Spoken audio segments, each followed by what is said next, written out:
David Berkowitz. David Berkowitz, the son of Sam, was finally caught because of a parking ticket. Between 1975 and 1977, he killed 6 people and wounded 11 more across New York City, often targeting couples sitting in parked cars. His reign of terror had the city in panic. On the night of his final attack, a woman named Cecilia Davis was walking her dog near the crime scene.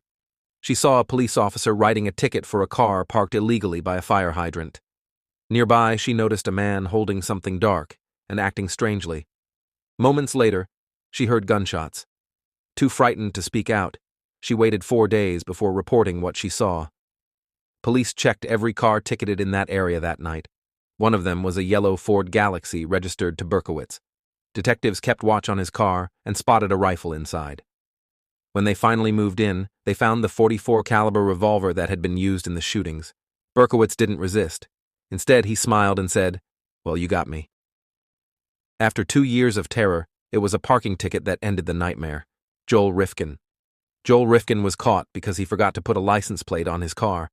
Between 1989 and 1993, Rifkin prowled New York, murdering at least 9 women, though investigators suspect his toll may be as high as 17. For years, he stayed under the radar. But one summer morning in 1993, he made a small mistake. On June 28th, state troopers spotted his pickup truck without a plate. When they tried to pull him over, Rifkin panicked. He led them on a high-speed chase that lasted nearly 20 minutes before crashing into a utility pole. When officers opened the truck, a strong odor seeped out. Under a tarp in the back was the body of Tiffany Bresciani, his latest victim. That missing license plate exposed one of New York's most prolific killers, Peter Sutcliffe. Peter Sutcliffe, the Yorkshire Ripper, was finally caught because of fake license plates. Between 1975 and 1980, he murdered 13 women and attacked many more across northern England. Despite one of the largest manhunts in British history, Sutcliffe always slipped through. Then, in January 1981, his luck ran out. Police stopped him in Sheffield while he was sitting in a car with a woman. The license plates were false, and officers immediately grew suspicious. At the station, an officer noticed Sutcliffe trying to hide something in the restroom, a knife. More weapons were later discovered near where his car had been stopped. Under questioning, Sutcliffe finally broke and said the words, "I'm the Ripper." Years of terror ended because of a set of fake plates. Earl Nelson. Earl Nelson, the Dark Strangler, was caught because a barber noticed blood and scratches on him. In the 1920s, Nelson murdered women across the United States and Canada, with a final count believed to be as high as 29 victims. He earned the nickname Gorilla Man because of his stocky build and violent attacks.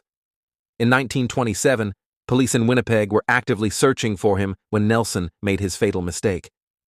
He walked into a barber shop hoping for a haircut. The barber immediately noticed scratches and dried blood on his skin, injuries that looked fresh from a struggle.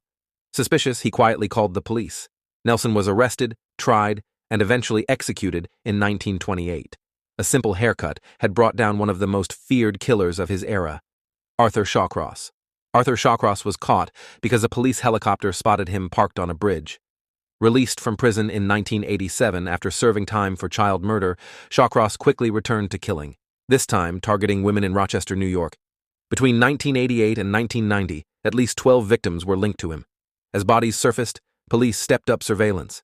A helicopter flying over an area near one victim's remains noticed a car parked on a bridge. The man inside was Shawcross, apparently relieving himself. Officers traced the license plate and uncovered his violent past. Days later, he was taken into custody and confessed to the murders. A casual bathroom break ended years of brutal killings. Harold Shipman. Dr. Harold Shipman, one of history's deadliest serial killers, was caught because of a forged will. In England, Shipman was a trusted family doctor. In reality, he was injecting elderly patients with lethal overdoses of morphine. Investigators believe he killed more than 200 people over decades, making him one of the most prolific killers ever recorded. His downfall began in 1998 with the death of Kathleen Grundy. Her will left a large inheritance to Shipman. Suspicious, her daughter, a lawyer, contacted authorities. Tests on Grundy's body revealed morphine poisoning. The will itself was proven fake. It was typed on Shipman's own typewriter and even bore his fingerprints. Shipman was arrested and sentenced to life in prison. The slip of a forged will exposed a doctor who had hidden in plain sight.